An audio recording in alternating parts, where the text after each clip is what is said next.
Hello student, তোমরা যারা ক্যালকাটা ইউনিভার্সিটির আন্ডারে ফিফথ সেমিস্টারের ছাত্রছাত্রী আছো এবং তোমাদের রাষ্ট্রবিজ্ঞান সাবজেক্টটা মাইনর সাবজেক্ট হিসাবে আছে, তোমাদের জন্য আজকের ক্লাসটা খুবই গুরুত্বপূর্ণ। আজকের ক্লাসে তোমাদের MN3 পেপার অর্থাৎ পলিটিক্স ইন ইন্ডিয়া স্ট্রাকচার, এই পেপার থেকে 3টি গুরুত্বপূর্ণ 5 নম্বরের প্রশ্নের উত্তর নিয়ে আলোচনা করব।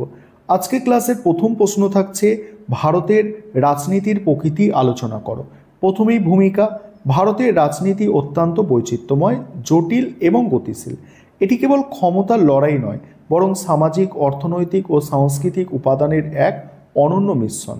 বিশ্বের বৃহত্তম গণতান্ত্রিক দেশ হিসাবে ভারতের রাজনীতির প্রকৃতি বুঝতে হলে এর সাংবিধানিক কাঠামো এবং বাস্তব রাজনৈতিক আচরণের মেলবন্ধনকে বোঝা প্রয়োজন। এবার ভারতের রাজনীতির প্রকৃতি, এখানে প্রথম পয়েন্ট হচ্ছে গণতান্ত্রিক ও আধা যুক্তরাষ্ট্রীয় কাঠামো। ভারতের রাজনীতি মূলত উদারনৈতিক সংসদীয় গণতন্ত্রের ওপর প্রতিষ্ঠিত। সাংবিধানিকভাবে ভারত একটি যুক্তরাষ্ট্র হলেও রাজনীতির প্রকৃতিতে কেন্দ্রের আধিপত্য বা কেন্দ্রীভূত প্রবণতা লক্ষ্য করা যায়। কেসি হোয়ার একে আধা যুক্তরাষ্ট্র বলেছেন। তবে বর্তমানে আঞ্চলিক দলগুলির উত্থান কেন্দ্র ও রাজ্যের সম্পর্কের সমীকরণে পরিবর্তন এনেছে এবং রাজনীতিকে অনেক বেশি বিকেন্দ্রীকৃত করেছে। পরের পয়েন্ট হচ্ছে বহুদলীয় ব্যবস্থা ও জোট রাজনীতি। তো এখানে কি বলা হচ্ছে, দেখো, ভারতের রাজনীতির অন্যতম প্রধান বৈশিষ্ট্য হলো বহুদলীয় ব্যবস্থা। স্বাধীনতার পর দীর্ঘকাল এক দলের আধিপত্য বজায় থাকলেও বর্তমানে রাজনীতির প্রকৃতি পরিবর্তিত হয়, জোট রাজনীতি বা কোয়ালিশন রাজনীতির রূপ নিয়েছে। এখানে জাতীয় রাজনীতির গতিপথ নির্ধারণে আঞ্চলিক দলগুলি নির্ণায়ক ভূমিকা পালন করে। তারপরে কি আছে দেখো, তারপরে আছে জাতি, ধর্ম ও পরিচিতি সত্তার রাজনীতি। ভারতের রাজনীতি প্রথাগত উপাদান অর্থাৎ জাতি, ধর্ম, ভাষার প্রভাব অপরিসীম। রাষ্ট্রবিজ্ঞানী রজনী কোঠারির মতে ভারতের রাজনীতির আধুনিকরণের বদলে জাতির রাজনীতিকরণ ঘটেছে। নির্বাচনী বৈতরণী পার হতে ভোট ব্যাংক এর রাজনীতি, জাতপাত ভিত্তিক মেরুকরণ ভারতীয় রাজনীতির এক নেতিবাচক কিন্তু বাস্তব প্রকৃতি। উপসংহারে লিখবে, পরিশেষে বলা যায় ভারতের রাজনীতির প্রকৃতি স্থিতিশীল নয়, বরং পরিবর্তনশীল। এখানে একদিকে যেমন ধর্মনিরপেক্ষতা ও উন্নয়নের স্লোগান ওঠে, অন্যদিকে তেমনি সংকীর্ণ গোষ্ঠীস্বার্থ ও পেশি শক্তির প্রভাবও বিদ্যমান।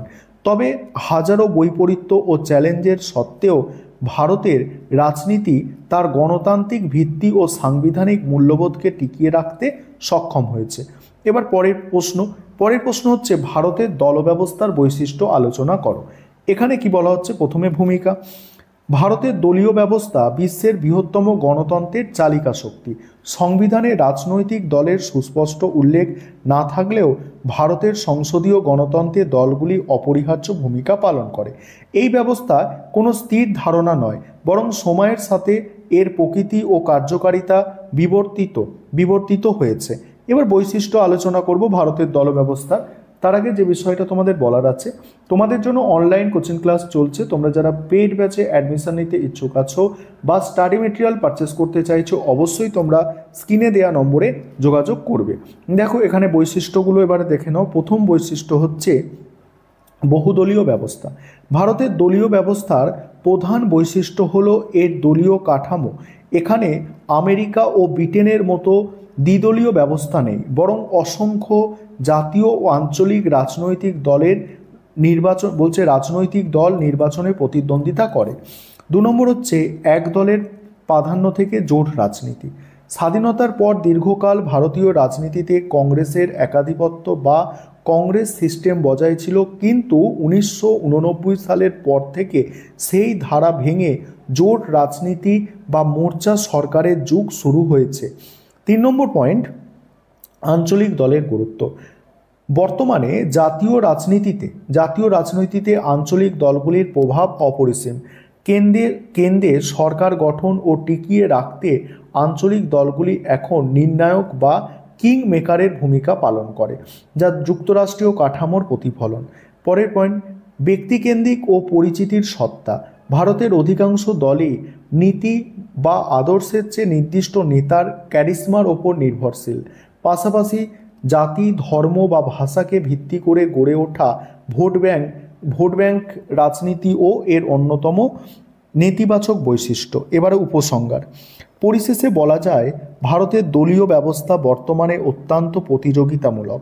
আদর্শের চেয়ে সুবিধাবাদ এবং জাতপাতের প্রভাব থাকলেও এই বহুদলীয় ব্যবস্থা ভারতের বিশাল সামাজিক ও সাংস্কৃতিক বৈচিত্র্যকে ধারণ করে গণতান্ত্রিক কাঠামোকে সচল রেখেছে। এবার আছে কি দেখো পরের প্রশ্ন, আজকে ক্লাসের শেষ প্রশ্ন, ভারতে আঞ্চলিকতাবাদের উৎসগুলি লেখো। আজকে ক্লাসে যে 3টি প্রশ্ন তোমাদের সঙ্গে আলোচনা করলাম, এই 3টি প্রশ্নই 5 নম্বরের জন্য একদমই মোস্ট ইম্পর্টেন্ট প্রশ্ন হচ্ছে মডিউল 1 থেকে। আঞ্চলিকতাবাদের উৎস, প্রথমেই ভূমিকা দেখো, ভূমিকাতে তোমরা কি লিখবে দেখো। ভারতের রাজনীতিতে আঞ্চলিকতাবাদ একটি গুরুত্বপূর্ণ ও জটিল সমস্যা।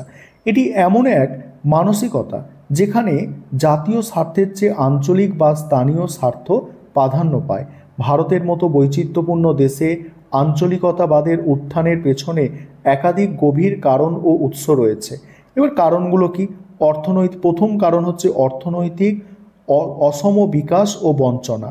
আঞ্চলিকতাবাদের অন্যতম প্রধান উৎস হল অর্থনৈতিক বৈষম্য। স্বাধীনতার পর দেশের সব অঞ্চলে সমান উন্নতি হয়নি। উন্নয়নের সুফল থেকে বঞ্চিত পিছিয়ে পড়া অঞ্চলগুলির মানুষের মনে আপেক্ষিক বঞ্চনা বোধ তৈরি হয়েছে। এই ক্ষোভ থেকেই পৃথক রাজ্য বা অধিক স্বায়ত্তশাসনের দাবি ওঠে, যেমন ঝাড়খণ্ডে বা তেলেঙ্গানা আন্দোলন। তারপর হচ্ছে পরের পয়েন্ট হচ্ছে দেখো, সাংস্কৃতিক ও ভাষাগত বৈচিত্র্য। ভারতে বহু ভাষা সংস্কৃতির দেশ। নিজস্ব ভাষা ও সংস্কৃতির প্রতি আবেগ আঞ্চলিকতাবাদের জন্ম দেয়। 1956 সালে ভাষাভিত্তিক রাজ্য পুনর্গঠন এই আবেগকে প্রাতিষ্ঠানিক রূপ দিলেও তা আঞ্চলিক স্বাতন্ত্র্য বোধকে আরও বাড়িয়ে দিয়েছে। তারপর হচ্ছে দেখো ঐতিহাসিক ও ভৌগোলিক কারণ। ভারতে অনেক অঞ্চলেই নিজস্ব স্বতন্ত্র ইতিহাস রয়েছে। অতীতের স্বাধীন থাকা বা ভৌগোলিকভাবে বিচ্ছিন্ন অঞ্চলগুলি মানুষের মনের মূল ভূখণ্ড থেকে আলাদা থাকার প্রবণতা কাজ করে, যা আঞ্চলিকতাবাদের উৎস হিসাবে কাজ করে। এবার হচ্ছে রাজনৈতিক সুবিধাবাদ। সংকীর্ণ ভোট ব্যাংকের স্বার্থে রাজনৈতিক নেতারা অনেক সময় আঞ্চলিক আবেগকে উস্কে দেয়। আঞ্চলিক দলগুলির উত্থান এবং ভূমিপুত্র তত্ত্বের প্রচার এই সমস্যাকে আরও গভীর করে তুলেছে। উপসংহারে কি লিখবে দেখো। পরিশেষে বলা যায়, ভারতের আঞ্চলিকতাবাদ মূলত আর্থসামাজিক বৈষম্য এবং রাজনৈতিক উচ্চাকাঙ্ক্ষার ফল।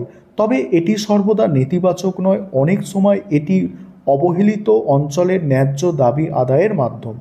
জাতীয় সংহতি রক্ষার্থে সুষম অর্থনৈতিক উন্নয়ন এবং যুক্তরাষ্ট্রীয় কাঠামোর সঠিক প্রয়োগ একান্ত প্রয়োজন। এই ছিল তোমাদের আজকে মোস্ট ইম্পর্টেন্ট 3টি প্রশ্নের উত্তর।